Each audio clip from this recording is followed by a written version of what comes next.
Mel 2204, your pageant vlogger host. Subscribe! Magandang araw Pilipinas and good day pageant lovers! Save the date!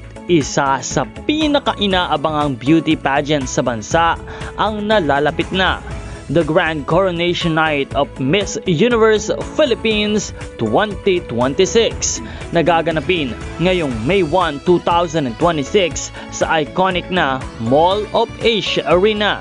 Muli na namang magsasama-sama ang mga pageant fans, supporters at beauty enthusiasts upang masaksihan kung sino ang magiging susunod na reyna ng Pilipinas at magdadala ng bandera ng bansa sa Miss Universe stage. Sa pagtatapos ng gabi, isang emosyonal at makasaysayang sandali ang inaasahang magaganap.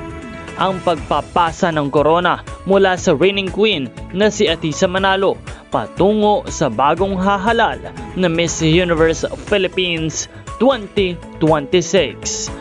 Kilala si Atisa sa kanyang grace, elegance at dedikasyon sa kanyang reign, kaya't inaabangan ng marami kung sino ang kanyang magiging kahalili na magpapatuloy ng kanyang legacy. Habang papalapit na ang Grand Coronation Night, lalong umiinit ang usapan sa pageant community kung sino nga ba sa mga kandidata ang may mga pinakamalalakas na laban para sa corona.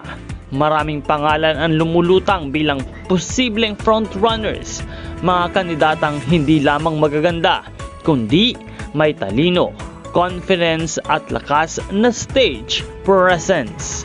Kabilang sa mga madalas na nababanggit ang mga kandidata na talaga namang nagbibigay ng kani-kanilang best upang makuha ang pagkapanalo sa kompetisyong ito.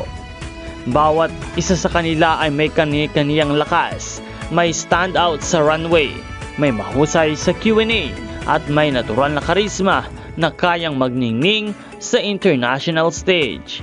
Kaya naman sa mismong Coronation Night, dadaan ang mga kandidata sa iba't ibang segments tulad ng swimsuit competition, evening gown at ang pinakaabangang final question and answer, kung saan masusubok hindi lamang ang kanilang kagandahan, kundi maging ang kanilang talino at paninindigan.